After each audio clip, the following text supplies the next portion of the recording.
आलं.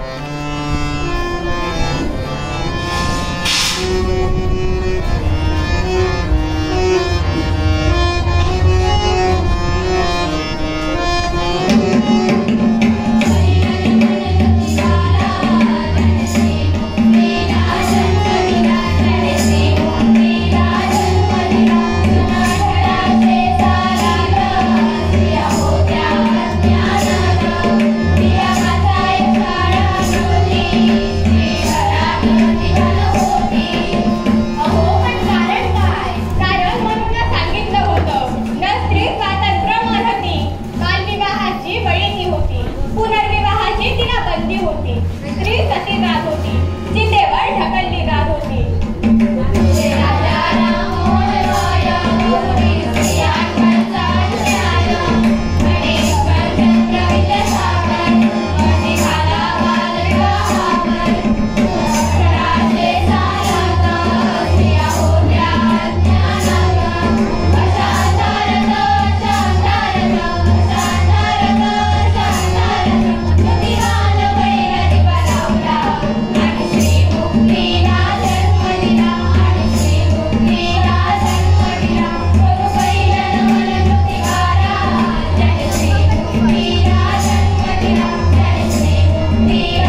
बया मेली अवलक्षणी.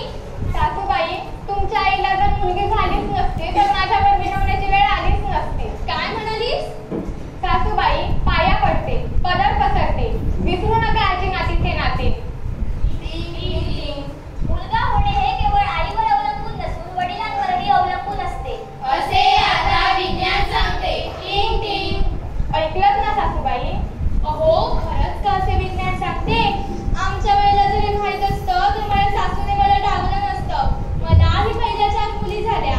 तेव्हा माझ्या सासूने माझा जीव अगदी नकोसा केला होता. तवच मी अंबाबाईला खणा नारळाची ओटी देईन तुला. अहो, मग झालं तरी काय? हो, काय सांगू, परत मुलगी झाली. अरे मुलगी झाली, आता काय करू? मुलगी झाली, आता हे गावली. मुलगी झाली, आता सासूबाई नुसती. मुलगी झाली, हो मुलगी झाली, मुलगी झाली, मुलगी झाली हो. बाळ जन्मली ग होळीच्या पुनवेला. बाळ जन्मली ग होळीच्या पुनवेला. श्री जन्माचा भोग तिच्या नशिबी आला. श्री जन्माचा भोग तिच्या नशिबी आला. सासरच्यांनी ग एकच काला केला. सासरच्यांनी ग एकच काला केला. तिथं जमल्या ग आयान बाया साऱ्या. तिथं जमल्या ग आयान बाया साऱ्या. बाई सासरी झाडण्याची तयारी करा. बाई सासरी झाडण्याची तयारी करा.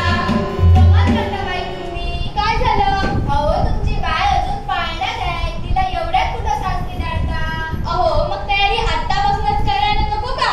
अहो, कारण सांगा की. कारण मुलगी म्हणजे शेवटी परक्याचं धन. हे मात्र खरं आहे हो. मुलगी म्हणजे शेवटी परक्याचं धन. आज न उद्या स्वतः पैसे घालून करावे लागते तिचे कन्यादान. मुलगी झाली, आता काय करू? मुलगी झाली, आता हेर गावली. मुलगी झाली, आता सासूबाई नुसती. मुलगी झाली, हो मुलगी झाली, मुलगी झाली, मुलगी झाली हो.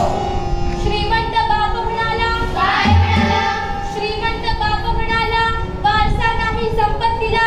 आता सगळा पैसा अडका जाईल जावया घराला. मुलगी झाली, आता काय करू? मुलगी झाली, आता हेर गावली. मुलगी झाली, आता सासूबाई नुसती. मुलगी झाली, हो मुलगी झाली, मुलगी झाली, मुलगी झाली हो. हे बघा बाई, हे श्रीमंत आई बाबाबद्दल सांगितलं ते पटलं आम्हाला. पण गरीब आई बाबाला पण वाटतं की आपल्याला मुलगा व्हावा. त्याचं कारण सांगा की. सांगते की. गरीब बाप म्हणाला. काय म्हणाला? गरीब बाप म्हणाला, वाटलं होतं चांगला पोरगा होईल. 10-15 वर्षात म्हाताऱ्याच्या हाताशी काठी देईल म्हणून. हो, मग झालं तरी काय? अहो, काय सांगू, म्हाताऱ्याची काठीही गेली. मुलगी झाली, पटापास केले तरी. मुलगी झाली, वैकल्य केले तरी. मुलगी झाली, व्यवसायात केले तरी. मुलगी झाली, अहो मुलगी झाली, मुलगी झाली, मुलगी झाली हो. हे बघा बाई, एक प्रश्न विचारू का? अहो, कुशाल विचारा. अहो, जगामध्ये सगळ्यांना जर असे मुलगे व्हायला लागले तर हे जग चालायचं तरी कसं? अहो, सोपं आहे. हिला मुलगी होऊ दे, तिला मुलगी होऊ दे, आणि तिलाही मुलगी होऊ दे.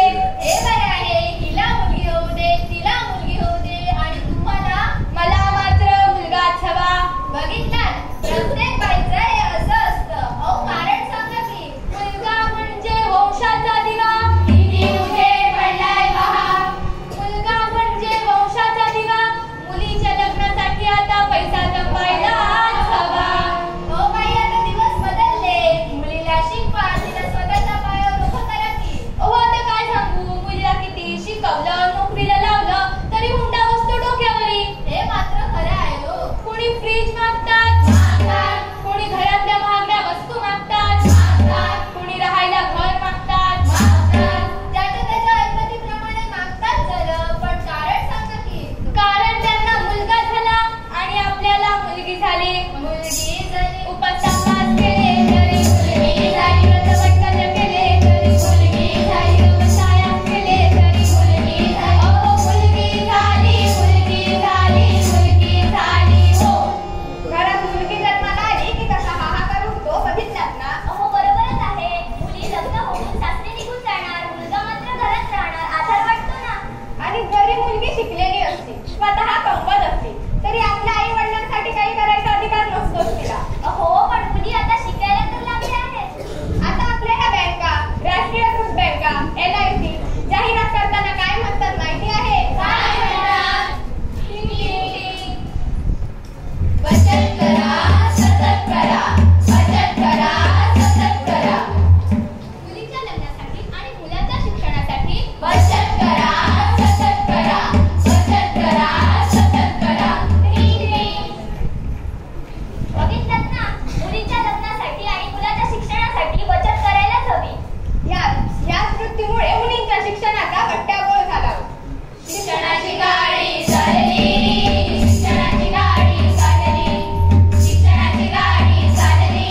बाई बाई बाई आम्ही विविध क्रीडा मंडळाच्या खेळाडू आहे म्हटलं. हाच तुमचा तो अगोचरपणा मला अगदी अजिबात आवडत नाही. अगं या वयात तुम्ही मुलींनी कसं नटावं मुरडावं तर काही तुमची दांडगाई. या वयात आलेल्या मुली म्हणजे नुसता जीवाला गोरे बाई ते काही नाही. संध्याकाळच्या तुझं पाऊल घरात पडलं पाहिजे. अगं आई दादा 10 वाजेपर्यंत बाहेर राहतो. मला मात्र जरा उशीर झाला की ओरडते. दादाशी बरोबरी करू नको. पण का? अगं बाई तो मुलगा आहे. ते काय फरक पडतो? अगं फरक कसा पडत नाही.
नाहीतर 1 कोटी रुपये किंमत असते. 1 कोटी रुपये